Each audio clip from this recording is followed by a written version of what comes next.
শুধু মসজিদের ইমামকে আল্লাহর দরবারে জবাবদিহিতা করতে হবে অতটুকুর মধ্যে শেষ নয়। যত ইমাম আছে, যত নেতা আছে, প্রত্যেকজনের উপর আল্লাহ দায়িত্ব অর্পণ করেছেন। দুনিয়ার মধ্যে গরিমসি করে, অস্ত্রের জোরে, গায়ের জোরে যদি দুনিয়ার মানুষকে জবাবদিহিতা না করেন, কিন্তু মরার সাথে সাথে কাল কিয়ামতের ময়দানে প্রত্যেক ইমামকে আল্লাহর দরবারে জবাবদিহিতা করতে হবে। ওয়া মাসউলুন আন রাইয়াতিহি, প্রত্যেকজনকে প্রশ্ন করা হবে তার দায়িত্ব সম্পর্কে। সুবহানাল্লাহ। বুখারী শরীফের 893 নম্বর হাদিস। এই হাদিস কানা বুখারী শরীফের মধ্যে আরো তাকরার হয়েছে, আরো কয়েকবার আসছে অন্য রাবীর বর্ণনায়। আমি যেটা বর্ণনা করছি এটা হযরত আব্দুল্লাহ ইবনে উমর রাদিয়াল্লাহু তাআলা আনহুর বর্ণনায়। তিনি বর্ণনা করছেন, আন ইবনে উমর রাদিয়াল্লাহু আনহুমা, হযরত আব্দুল্লাহ ইবনে উমর রাদিয়াল্লাহু তাআলা আনহু থেকে বর্ণিত, তিনি বলেন, আন্না রাসূলুল্লাহ সাল্লাল্লাহু আলাইহি ওয়াসাল্লাম ইয়াকুল কুল্লুকুম রাইন। রাসূল পাক সাল্লাল্লাহু আলাইহি ওয়াসাল্লাম বলছেন, কি বলছেন? কুল্লুকুম রাইন, ও আমার উম্মতরা, তোমরা প্রত্যেকজন দায়িত্ববান। তোমরা প্রত্যেকজন রাইন, তোমরা প্রত্যেকজন দায়িত্ববান। শুধু দায়িত্ববান শুধু তাই নয়, ওয়া কুল্লুকুম মাসউলুন আন রাইয়াতিহি, তোমাদের প্রত্যেকজনের দায়িত্ব সম্পর্কে আল্লাহর দরবারে জিজ্ঞাসাবাদ করা হবে, প্রশ্ন করা হবে। তোমাদেরকে আমি প্রত্যেকজনকে এক একজনকে দায়িত্ব দিয়ে দুনিয়ার মধ্যে পাঠিয়েছিলাম। ও আমার বান্দারা, তোমরা কে কোন দায়িত্ব পালন করেছো? ঠিকভাবে পালন করেছো নি? আল ইমামু রাইন ওয়া মাসউলু আন রাইয়াতিহি, একজন ইমাম দায়িত্ববান, ওয়া মাসউলু আন রাইয়াতিহি, ওই ইমামের দায়িত্ব সম্পর্কে আল্লাহর দরবারে তাকে জিজ্ঞাসাবাদ করা হবে, আল্লাহর দরবারে জবাবদিহিতা করতে হবে। ইমাম বলতে মসজিদের ইমাম, অতটুকু বললে শেষ হবে না। আমার কাছে প্রত্যেক জুমার মধ্যে ইমামতির দায়িত্ব আমার কাছে খতিব হিসাবে, প্রত্যেক 5 ওয়াক্ত নামাজের দায়িত্ব একজন ইমামের কাছে, ঠিক না? এক একজনের দায়িত্ব। মসজিদ থেকে সমাজের একজন ইমাম আছে, সমাজের ইমাম যাকে আমরা সরদার মানি। আবার কয়েকটা সমাজ মিলে আবার আরেকটা ইমাম আছে যেটার নাম হলো আমরা বলি মেম্বার। আবার কয়েকটা গ্রাম মিলে একটা কি বলা হয় ইউনিয়ন। আবার ইউনিয়নের একজন নেতা আছে, ইমাম আছে, ওনার নাম হলো চেয়ারম্যান। আবার কয়েকটা ইউনিয়ন মিলে এবং কয়েকটা উপজেলা মিলে একজন নেতা আছে, ইমাম আছে, ওনার নাম হলো এমপি। এইভাবে কয়েকটা উপজেলা মিলে আবার একজন ইমাম আছে, নেতা আছে, যেটার নাম হলো বিভিন্ন দায়িত্ব নিয়ে মন্ত্রী। আবার আরেকজন ইমাম আছে, পুরা দেশের ইমাম, যাকে বলা হয় রাষ্ট্রপ্রধান, ওনার নাম হলো প্রধানমন্ত্রী। শুধু মসজিদের ইমামকে আল্লাহর দরবারে জবাবদিহিতা করতে হবে অতটুকুর মধ্যে শেষ নয়। যত ইমাম আছে, যত নেতা আছে, প্রত্যেকজনের উপর আল্লাহ দায়িত্ব অর্পণ করেছেন।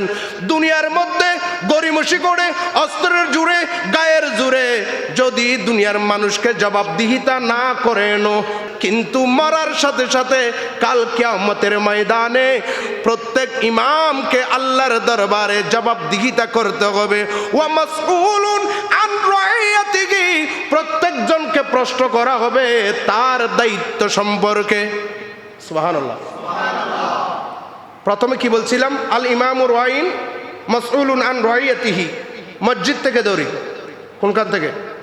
মসজিদ থেকে আমি জুমার মধ্যে কি করছি না করছি, এটা আপনাদেরকে, আমার মুতওয়াল্লি সাহেবকে, মসজিদ কমিটিকে জবাবদিহিতা করি বা না করি, তারা আমার থেকে জবাবদিহিতা নেয় বা না নেয়, কিন্তু আল্লাহর দরবারে জবাবদিহিতা ঠিকই করতে হবে। সেই জন্য একজন যোগ্য ইমাম, যোগ্য খতিব সব সময় তাদের অন্তরের মধ্যে মুতওয়াল্লির ভয়ের আগে, মসজিদ কমিটির ভয়ের আগে, এলাকাবাসীর ভয়ের আগে মওলার ভয়, আল্লাহর ভয়, রসুলের ভয় আগে থাকতে হবে। কারণ আমাকে কি করতে হবে? জবাবদিহিতা করতে হবে। যেমন আমি যদি ছোটোখাটো ভুল করি, জানাই করি অজানাই করি, আপনারা যে ইক্তেদা করছেন, ইক্তেদায়ে তো বেহাজাল ইমাম বলে দাঁড়িয়ে গেছেন, আপনারা সওয়াব পাচ্ছেন, কিন্তু ছোটোখাটো ভুল একটা আমি করে ফেলেছি, এটার মাসুল, এটার জবাবদিহিতা আল্লাহর দরবারে আমাকে করতে হবে, আপনাদের করতে হবে না। আপনারা সওয়াব পেয়ে গেছেন। হুজুর এটা কোথায় আছে? এটা বুখারী শরীফের হাদিস, বুখারী শরীফের 694 নম্বর হাদিস।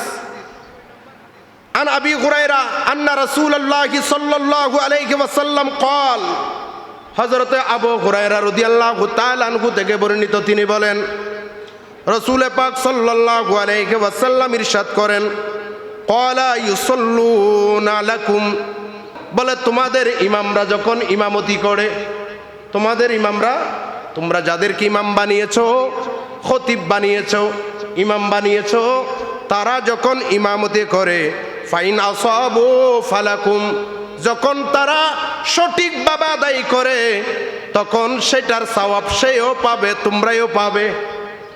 সুবহানাল্লাহ বলি না?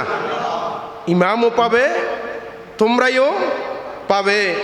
ওয়া ইন আখতাউ ফালাকুম ওয়া আলাইহিম, যদি ইমাম নামাজ আদায় করতে গিয়ে, শরীয়তের কোনো কিছু পালন করতে গিয়ে যদি ইমাম কোনো ভুল করে ফেলে, তাহলে এটা তোমরা তোমাদের উপর বর্তাবে না, তোমাদের কাঁধে আসবে না, তোমাদের সওয়াব তোমরা পেয়ে গেলা।